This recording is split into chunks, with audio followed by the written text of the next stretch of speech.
São Tomás de Aquino, inspire-se. Imagine um homem que revolucionou a forma como compreendemos a fé e a razão. Um gigante da teologia, cuja mente brilhante trouxe luz para os mistérios mais profundos do cristianismo.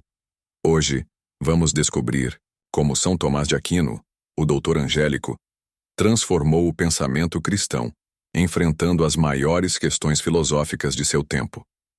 Você está prestes a mergulhar em uma história fascinante de santidade, sabedoria e entrega total a Deus.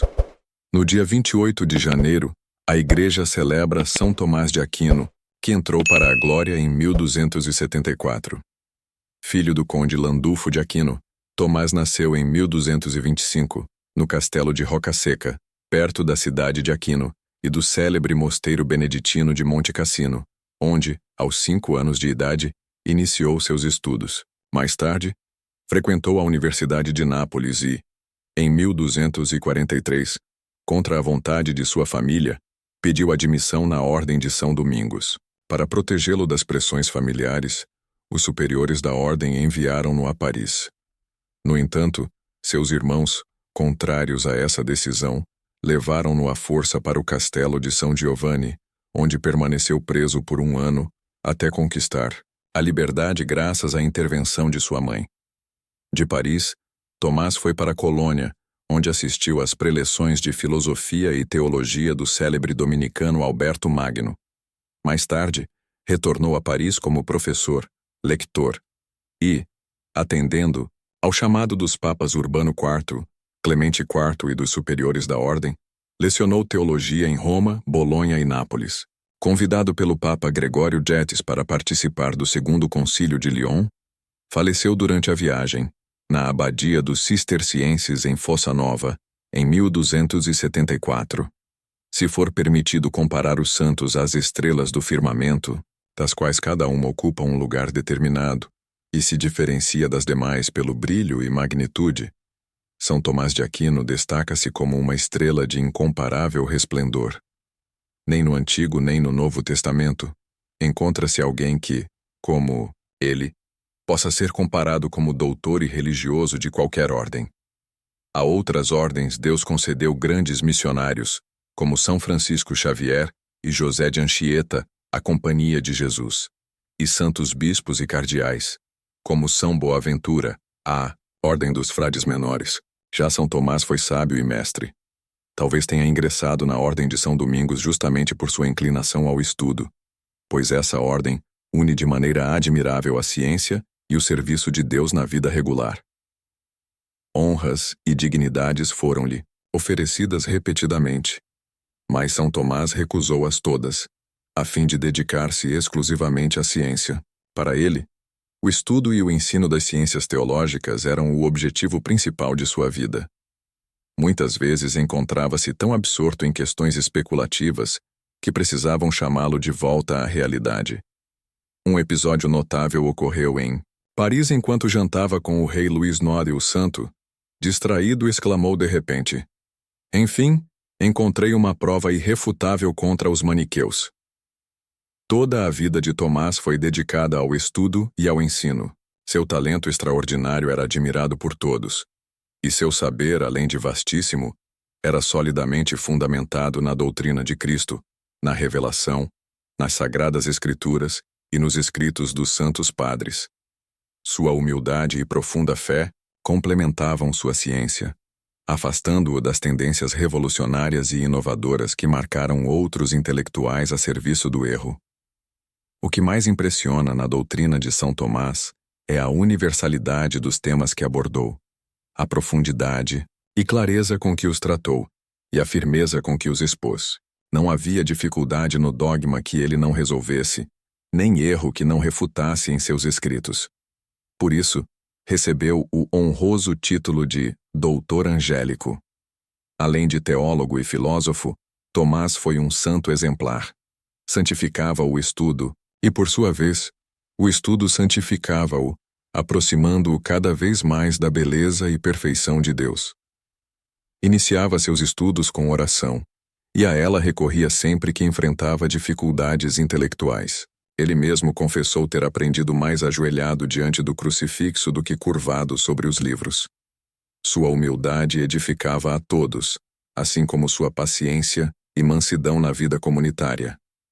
Sua bondade de coração, piedade sólida e talento poético manifestaram-se em diversas ocasiões, como nas relações com sua irmã e sobrinha, ambas religiosas, e em sua amizade com Frei Reinaldo, seu companheiro e secretário. Também são notáveis as preces e hinos compostos por ele, como o Laudación e o Tantum Ergo, que até hoje ecoam em celebrações litúrgicas, especialmente na solenidade do Corpo de Deus. A obra monumental de Tomás, que reúne toda a riqueza de seu saber, é a Suma Teológica, comparada às majestosas catedrais góticas de sua época. Essa obra consolidou sua fama como um dos maiores mestres da cristandade, ao lado de São Paulo e Santo Agostinho. Reconhecido pelos papas e admirado por reis como São Luís, Tomás foi um conselheiro de primeira ordem. Em 1273, enquanto trabalhava na parte final da Suma Teológica, teve uma visão divina e ouviu estas palavras: "Escreveste bem sobre mim, Tomás. Que recompensa desejas?" Ele respondeu: "Nada além de ti mesmo, Senhor." Após essa visão, sentiu-se incapaz de continuar a obra, considerando-a insignificante diante do que contemplara em Deus. A morte de São Tomás causou profundo luto no mundo cristão. Foi canonizado em 1323 por João XXII e proclamado doutor da Igreja em 1567 por Pio V. Seus restos mortais repousam em Toulouse. Reflexões. São Tomás venceu corajosamente uma tentação ardilosa, resistindo a uma mulher que tentou seduzi-lo. Seu exemplo nos ensina que, diante de tentações, devemos recorrer à oração e usar os recursos que temos à disposição, como gritar e pedir ajuda, defendendo o bem mais precioso, a virtude.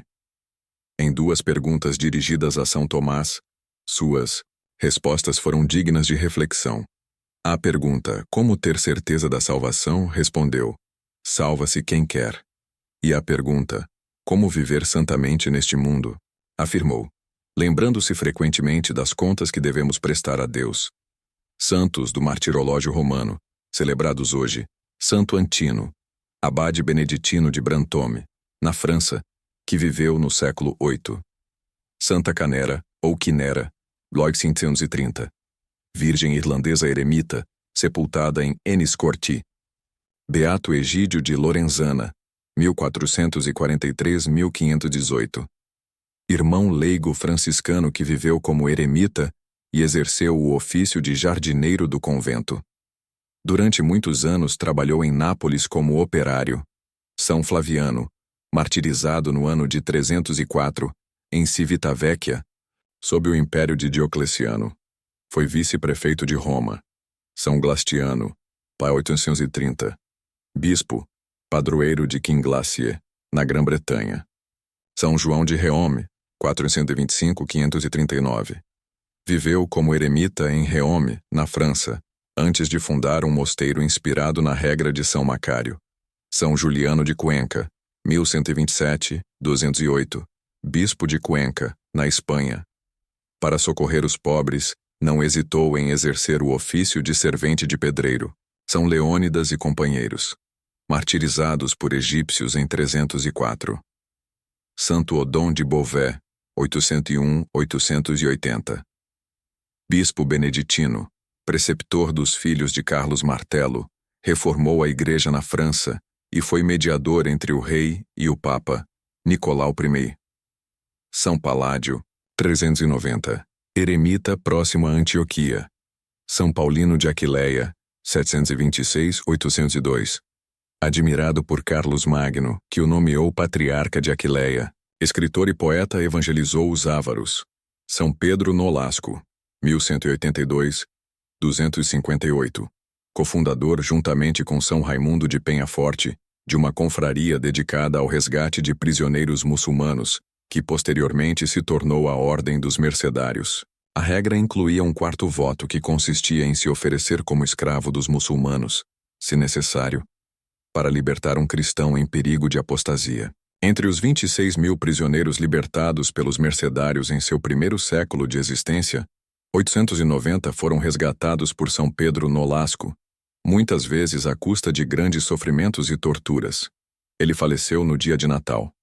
São Ricardo, de Vaucelles, Plis 1069. Abade cisterciense sucessor de São Bernardo. São Simeão, Prar 690. Eremita na Síria, fundou 2 mosteiros no Monte Sinai. São Tiago, o eremita, viveu na Palestina, no século VI. Penitente, depois de haver perdido a fé, conforme o martirológio, viveu durante anos no interior de Miedoziante, uma sepultura. Santos Tirso, Leucio e Calínico, martirizados na Apolônia na Frígia em 251. Suas relíquias encontram-se na França. São Valério, 315, bispo de Saragoça, exilado por Diocleciano. São Tomás de Aquino, rogai por nós. Oremos. Concedei-nos, ó Deus, compreender os ensinamentos de São Tomás de Aquino, para que, iluminados por seu exemplo, possamos progredir no conhecimento de vós e em nossa entrega à vossa vontade. Por Cristo, nosso Senhor. Amém. Gostou deste conteúdo? Não se esqueça de curtir, comentar e compartilhar com seus amigos e familiares. Sua interação é muito importante. E se você ainda não é inscrito, aproveite para se inscrever no canal e acompanhar mais histórias inspiradoras e conteúdos edificantes. Copie o link na descrição e envie para os seus contatos para que o conteúdo chegue ao maior número de pessoas.